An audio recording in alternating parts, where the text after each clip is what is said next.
31-30 তারিখে শনিবারে টাকা দিয়ে আসার কথা ছিল, তো বলছি যে যাবো। পরে বলছি কি আমি আমার ননদের যে জামাই, ফুফাতো ননদের জামাই আকরাম মোল্লা আমারে বলছে কি আমিও তোমার সাথে যাব, তুমি নিশ্চিন্ত করে আসো, আমি এখানে আছি পরিতোষ মণ্ডলের বাড়ি, এইখান থেকে একসাথেই যাব। তো আমি নিশ্চিন্ত করে গেছি পরিতোষ মণ্ডলের বাড়ি। পরিতোষ মণ্ডলের বাড়িতে যাওয়ার পরে সে মনে করেন যে দরজা লক করে দিয়ে আমার সাথে জবরদস্তি করে আমার ধর্ষণ করে। মামলায় সহযোগিতার কথা বলে বিএনপির এক নেতার স্ত্রীকে ধর্ষণ করেছে এক আওয়ামী লীগ নেতা।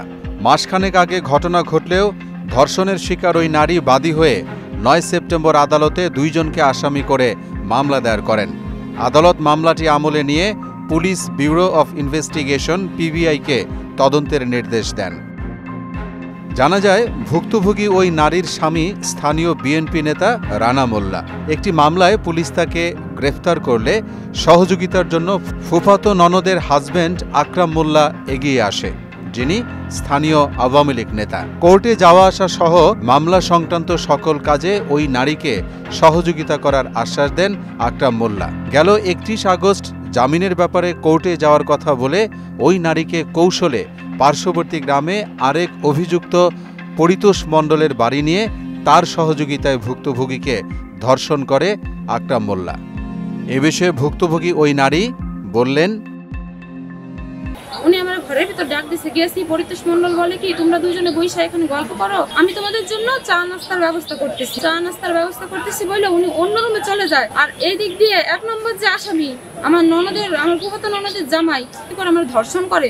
এক পর্যায়ে মনে করেন আমার মুখও বন্ধ করে ফেলে, তারপরে আমি চিৎকার চেঁচামেচি করার চেষ্টা করি। যখন আমি চিৎকার করি তখন ওই বাড়ির মালিক পরিতোষ মণ্ডল সে তার ঘরে মিউজিক বক্স চালু ছিল, ওইটার ভলিউম বাড়াই দেয়। এই ঘটনায় ভুক্তভোগী নারীর ভাই অভিযুক্ত আসামির দৃষ্টান্তমূলক শাস্তির দাবি জানান।